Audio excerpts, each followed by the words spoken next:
Ladies and gentlemen, federal employees, if you watch this channel at all, you know I like the TSP. The Thrift Savings Plan is a fantastic place to save, to grow your money, to build wealth over time. It's fantastic. But in retirement, is it still the best place for your money? Does it have the best options? Does it allow you to take you to the next level in that next phase of life? That's what we're going to dive into today. Now, if you're new to the channel, welcome. So good to have you. My name is Dallin Haas. I'm a financial planner who helps feds with this stuff all day long. And if you want help yourself, stick around, and there's a bunch of links or things in the description you can check out about how we help. Now, let's talk about TSP versus IRA, because really, that's what we're talking about. Those are really the two contenders of where your money probably should be in retirement is either in TSP, keep it in TSP, or you move to an IRA. Now, there's lots of things to consider. There's pros and cons, and I will be upfront. There is no winner, meaning there's just pros and cons. It depends what you're trying to do, and that will depend on which tool you want to use. It's kind of like a hammer and a screwdriver. Which one's a better tool? Well, it just depends what you're trying to do, and that will determine what tool you should use.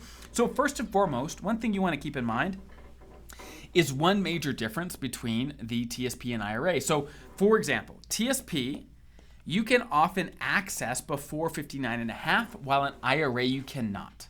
You cannot. So if you're retiring before 59 and a half, you can often get into TSP early, while IRAs you cannot at all. So if you have, let's say you retire at 56.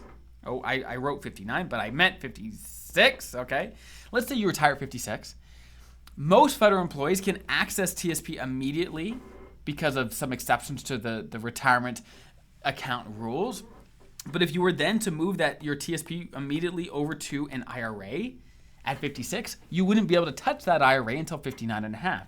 So if you're retiring under 59 and a half, you want to make sure you don't move any money to an IRA that you don't need until after 59 and a half. Okay? Now let me explain the main reasons or exceptions that TSP has to getting money. Because if you didn't know already, 59 and a half is really the default age. That's how long you normally have to wait to get into retirement accounts like TSP and IRAs without penalty. But TSP has a couple exceptions to the rule.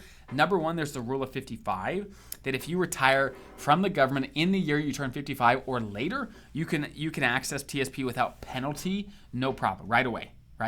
Or if you're a special provision federal employee like firefighter, air traffic controller, law enforcement, you can access TSP right away as long as you qualify for a full special provision retirement. So under either one of those exceptions, you can get into TSP before 59 and a half, while IRAs do not have those same exceptions. So again, maybe an answer is keep some of your money in TSP or move some out to an IRA, but if you are under 59 and a half, you almost never want to move all of it to an IRA unless you can't access TSP either, okay? So that's the first thing, is accessing it without penalty. 59 and a half, TSP, all that fun stuff. So let's talk about fees. Now this is one misconception I hear all the time that most people don't actually have right. So first and foremost, TSP has very low fees, which is great. We love that about TSP. However, IRAs, most people assume TSP by definition has lower fees than IRAs. And that's true in some cases, but certainly not all cases. So IRAs don't necessarily have higher fees. They don't. If it all comes down to what funds you're in. For example, each one of the TSP funds, like the C fund, S fund, G fund, etc., has a fee. That's why there's fees in TSP. Each fund has a fee. And in IRAs, same thing. Each fund has a fee. And if you're in funds that happen to have higher fees than TSP, then yeah, you'd pay more in an IRA. But there's many funds in IRAs that actually have lower fees than TSP. So if you do everything yourself, you can actually be in an IRA and save a little bit of money compared to TSP. So fees aren't necessarily higher in an IRA. Now, when would they be higher? They'd be higher if you pick funds that are more expensive, right? Or if you're hiring a financial planner, then of course, they have their fees as well, okay? Which may be worth it depending on what you're looking for, or may not be, depending on what they provide, right? So that is the fee conversation. Now, what about withdrawals? So here is a couple key differences. One major reason people actually leave TSP is to have more flexibility with withdrawals, and this is why. Number one, if you have TSP, and let's say you have half your money in the G fund, half your money in the C fund, and you want to take a withdrawal. they require the withdrawals to come out pro rata based on how you're invested. So if half your money is G and half is C, the withdrawal is going to come 50-50. But what if you don't want to pull from C at that time because the market's down, you don't want to sell when it's low, that sort of thing? TSP doesn't care. They require withdrawals to come out pro rata. Well, in TSP or in IRA, you can choose exactly where the withdrawals come from. You just say, hey, I want to sell this, right? And that's just it's a lot more flexible. Okay. Now, when it comes to investment options, TSP has some great investment options. It's got the 5 core funds, G, F, CS, and I. Those are great. IRAs just have a lot more. They've got thousands and thousands and thousands of options, which some of which are exceptional, some of which aren't very good. So IRAs offer way more options, not all of which are good, but there's a lot of really, really good ones in there. Okay.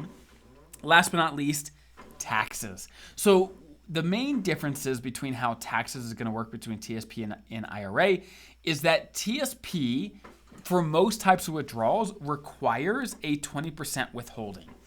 Okay, requires it. Meaning, even if you're only in the 12% bracket, they may require 20%. And let me give an example of how that works. So like right now, when you're working from your job or if you're retired, you know that out of your income, a certain amount of money is withheld and sent directly to the IRS, right? They take it out automatically. They send it to the IRS.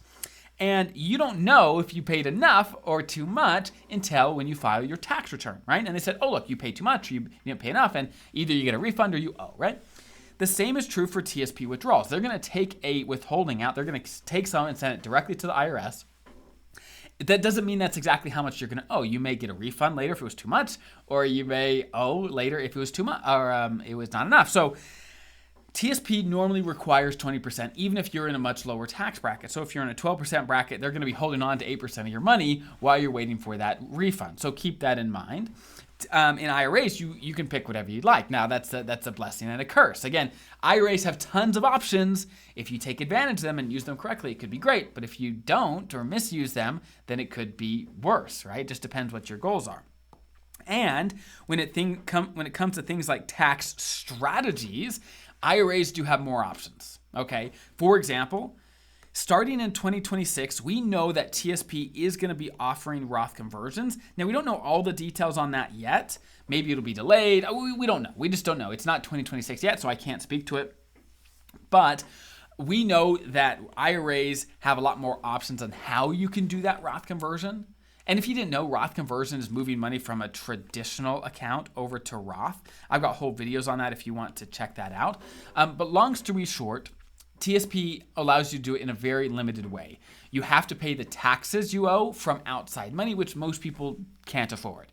IRAs allow you to do it basically however you'd like. So there's a lot of flexibility that IRAs allow. And one other tax strategy, by the way, that IRAs allow are QCDs. Now, QCDs only apply once you've hit RMDs, so that's in your 70s. So it's not today if you're not in your 70s yet, but it's just another strategy you can use to reduce taxes over time that IRAs allow that TSP doesn't. So this is my summary of all this, is if you want options, IRA definitely has more options, hands down every time. However, it depends what your goal is. For example, more options is great if you know how to take advantage of those options and you know what you're doing, right? But if you don't know what you're doing and all those options are just going to make you make mistakes and you don't know what you're doing, so you're just going to pick the bad options, the bad versions, all the bad things that come with IRA, then that's a problem, right? You're not going to be better off if you're trying to do it all yourself and you don't know what you're doing, right? So this is basically my summary of this whole conversation. Is number one, if your goal is to keep things super simple, and you're okay giving up a bunch of options, TSP probably is your thing. If you're planning to if you want to do things all yourself, keep it super simple, TSP is your friend. If your goal is to take advantage of options, get some of the best tax strategies, have more options in withdrawals and investments, or get help from a financial plan. Like our firm, we help manage IRAs all the time for clients if that's what they need and want, right? So if you want help with this stuff, where you'd prefer to have a pro just manage things for you, we could certainly talk. There's links in the description. You could check those out. But long story short, it just depends what you want. Do you want to keep things simple and do everything yourself? or do you want help and be able to take advantage of some of the options that come with IRAs? And you just got to pick your poison and decide what is more important to you. So I hope that's helpful. If you have more questions, feel free to put them in the comments below. We got a great community here of federal employees and federal retirees who help each other to answer questions. So feel free to put them in the comments, and we'll rock and roll from there. Have a great day. We'll see you in the next video.